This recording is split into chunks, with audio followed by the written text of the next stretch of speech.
2 years later, however, in 1949, another alien is reported to have survived a saucer crash, and this being, known as EBE-1, was taken into custody and kept at a safe house.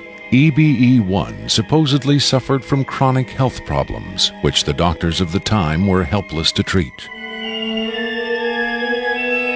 According to a controversial, possibly fraudulent briefing document dating from the Jimmy Carter administration, EBE-1 was interviewed by means of pictographs, from which it was learned that he came from the Zeta Reticuli star system. Can we eliminate one or more of these categories from discussion? The laborious process of developing a set of symbols that could be used and understood by both human and alien amounted to the creation of a new language. If such an effort was made, it represents the greatest achievement in linguistics since the deciphering of the Rosetta Stone.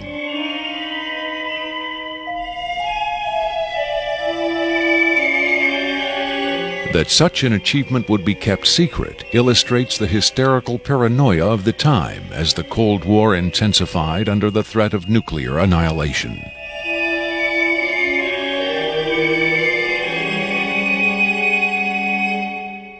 The so-called Carter-Aquarius briefing document states that EBE-1 died of unknown causes on June 18, 1952.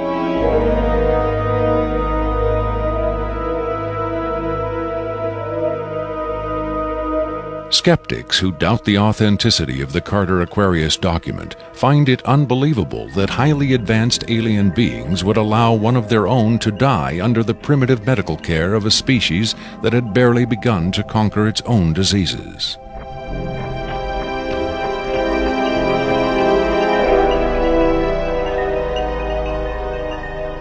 But as we will hear, there are those who claim that to the aliens, death is not a final end to be feared, but a mere transition. It was in the late 40s and early 50s that the U.S. government's policy toward UFOs was formulated. Publicly, there was Project Blue Book, which made a great show of gathering data on all the major UFO sightings, finally declaring them all to be hoaxes, mass hysteria, or swamp gas.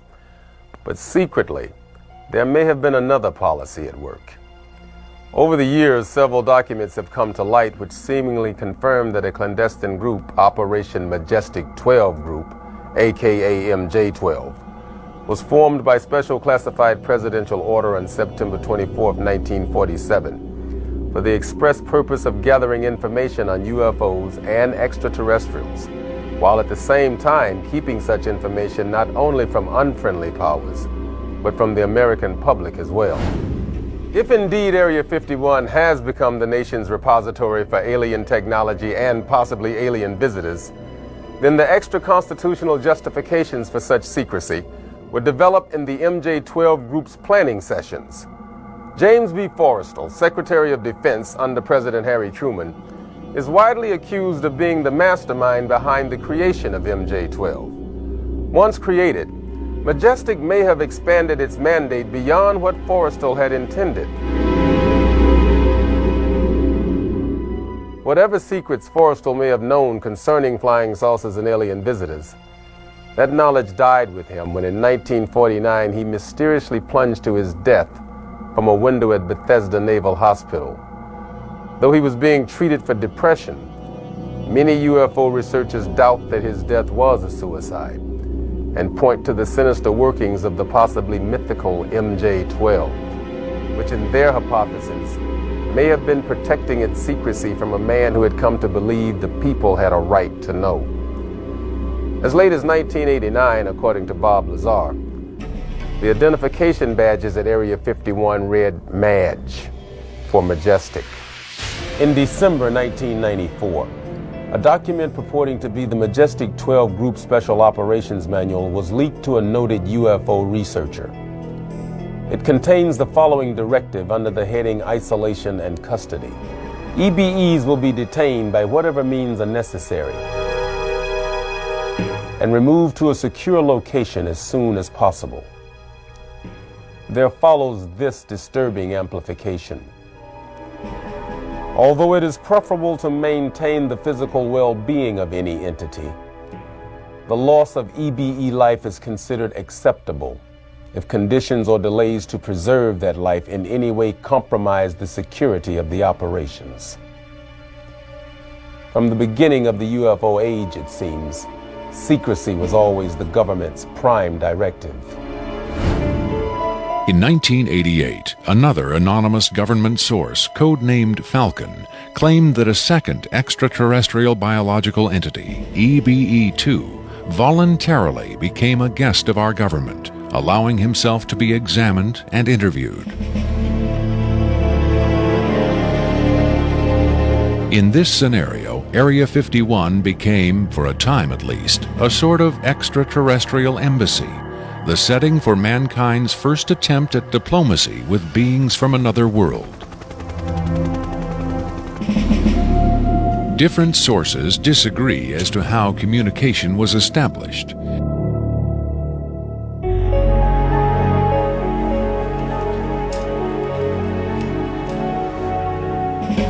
There is universal agreement that the EBEs are incapable or unwilling to speak human language. In addition to the pictographs used by EBE-1, it has been reported by Falcon that in the early 1950s, EBE-2 was fitted with some sort of artificial voice box, allowing him to speak words, and that he learned the English language very rapidly. Other sources doubt this story, however. By our kind, do you mean we Americans? What has been reported most persistently is that the aliens communicate via thought projection, or telepathy. They would have been tortured, made to give up their secrets, instead of questioned in this friendly manner. We cannot be forced to communicate. Has it been tried? Not by us. We speak to who's ever willing to listen. The idea of telepathic communication with alien beings carries with it the same doubts and controversy attached to telepathy itself. Do the practitioners of this ancient art really have the ability to read minds? Or are they crafty charlatans who simply tell the listener what he or she wants to hear? If the cynics are right, then the self-proclaimed telepaths recruited by the government in the 1950s were playing an astoundingly daring hoax by claiming to speak for the mute visitors from the stars. Defenders of telepathy call this notion preposterous and point to the long history of government-funded research into mind reading as proof that their science has merit. In the last 4 decades, there have been persistent, often contradictory rumors and even eyewitness accounts of other alien visitors meeting secretly with military or government officials. But what about today? The Tester Corporation has recently come out with a model kit of Gray, the extraterrestrial life form, and a scale model of the so-called sport model, the UFO Bob Lazar says he studied at Area 51. This UFO kit has quickly become one of the most successful model kits in the history of the company. If the military is, in fact, conducting tests of extraterrestrial spacecraft at Area 51, then where are the alien creators of these craft?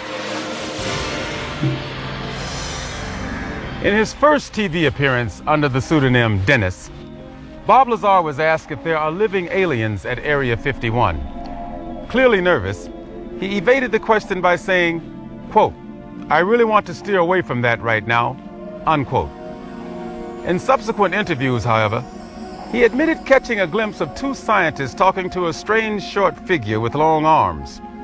He also reported seeing several documents that seemed to contain first-hand information on alien civilizations.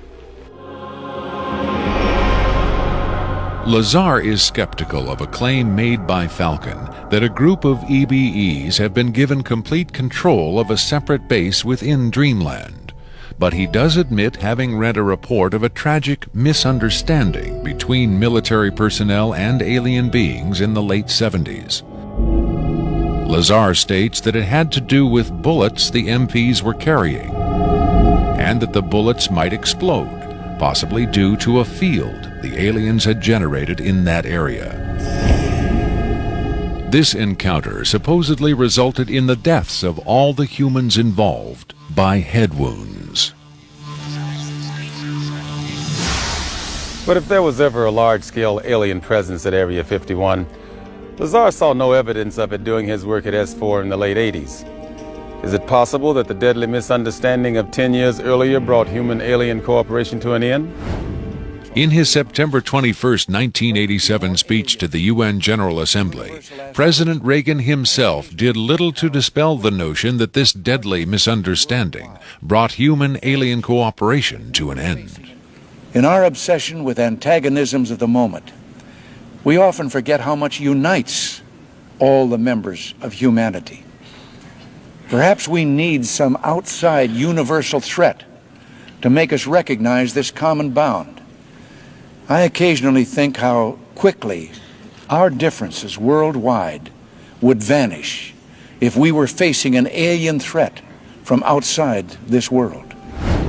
Are the inconsistencies between various tales coming out of Area 51 evidence that these stories are lies? Or are the discrepancies the result of an intentional campaign of disinformation designed to discredit any elements of truth that may be reaching the public? If so, how does Victor fit into the jigsaw puzzle of questionable witnesses to the alien presence at Area 51? Is he a hoaxer, a government dupe, or a frightened whistleblower with the hard evidence to back up his story? I made it very clear to Victor that his credibility was the entire issue here, and that everybody's going to think this is a hoax, and that how are they going to possibly verify this? What he said was, you can do anything you want in terms of verified, any type of due diligence. He will answer whatever questions put forward. We could do whatever type of checking. We could bring in experts. We could have the tape tested. We could, in fact, he encouraged all of these aspects. He just did not want his face and his real name revealed. At Coleman's insistence, Victor agreed reluctantly to appear on camera, but only in disguise, in shadow, and with his voice electronically altered. The questions were agreed upon in advance, but during the actual interview, the discussion occasionally deviated from Victor's approved questions. What is your occupation at Area 51? I won't answer that. I have had reason to be present at Area 51, but I'm not going to clarify whether or not I was there as an employee. Are you saying you were there as a visitor? I'm not going to specify why or in what capacity I was there, only that I was there. Can you tell us how many times you were there? When I agreed to this, my fundamental ground rule was that I would not be asked to divulge personal data that might help pinpoint my identity. If you continue to ask questions that are out of bounds, I won't hesitate to terminate this interview. Are you saying that the number of times you were present at Area 51 is enough to pinpoint your identity? Any specifics will narrow the field of suspects. Of course, I could lie. Let's say I've been there 47 times. Or anyway, more than once. Let's turn to the tape itself. The copy you've supplied is not the original tape. No. Was the original at Area 51 when you copied it? That's out of bounds. Is it fair to assume that the copying of tapes at Area 51 is heavily restricted? You can assume anything you like. I would say that's a fair assumption. That's obvious. I will say that this tape was copied under special circumstances. Otherwise, copying it would have been impossible. Can you be more specific? More specific? Okay, I'm sure they've figured this much out already. Recently, there was a wholesale transfer of video documentation from analog tape to digital disk storage. In a couple of instances, this allowed data to leak from a highest security system to a less high security system. Even so, this particular tape was the only... I think that's about all I'll say about that. Was there something about this particular clip that made it more accessible to be copied? Not necessarily, no. Was there something about the content that caused them to file it differently or give it special handling? This interview was terminated. The interview resumed only after a discussion of the ground rules. Have you personally seen the alien being that appears in the tape? Yes, I have, but I stress I was not necessarily present at the interview session that appears on the tape. I'm not going to be specific. I may have encountered the being at another time. What can you tell us about the alien interview we're about to see? This one is rather recent, very late in the series. The interview process has been ongoing since the being arrived, which was in 1989. Approximately twice a month, they sit it down for a session that generally lasts from 3 to 5 hours. If they try to go longer than that, or if they schedule the sessions more frequently, the being becomes unresponsive. There's a fair amount of infighting among the scientists from different disciplines to get their questions asked. What has the alien revealed? Various minor technical details of the saucers. The physicists and engineers are frankly frustrated. They feel the being is withholding information. Possibly concepts are getting lost because all the information has to come through a telepath. But also it may be that the bulk of their scientific knowledge is just too advanced to be translated into our primitive conceptual framework. It's analogous to if a human scientist were to try to translate quantum mechanics into the grunts and screeches of a chimpanzee. That's not a very flattering comparison. Frankly, there's a high attrition rate for scientists in the program. You'd think they'd be energized by the challenge. But a lot of them take the ego deflation very hard when they find out not only how much they don't know, but how much they aren't even capable of understanding. What else has the alien communicated? Oddly enough, the being seems to have a much easier time communicating spiritual concepts.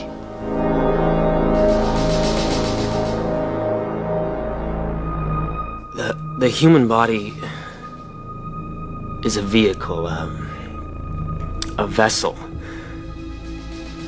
And the vessel must be maintained to serve the spirit with maximum efficiency. But a broken vessel can be replaced. The human spirit, or the soul, can have many vessels. Is the process natural or technological? Both are one. Technology is a natural excrescence of humanity. Technology is a process the vessel uses to perfect itself.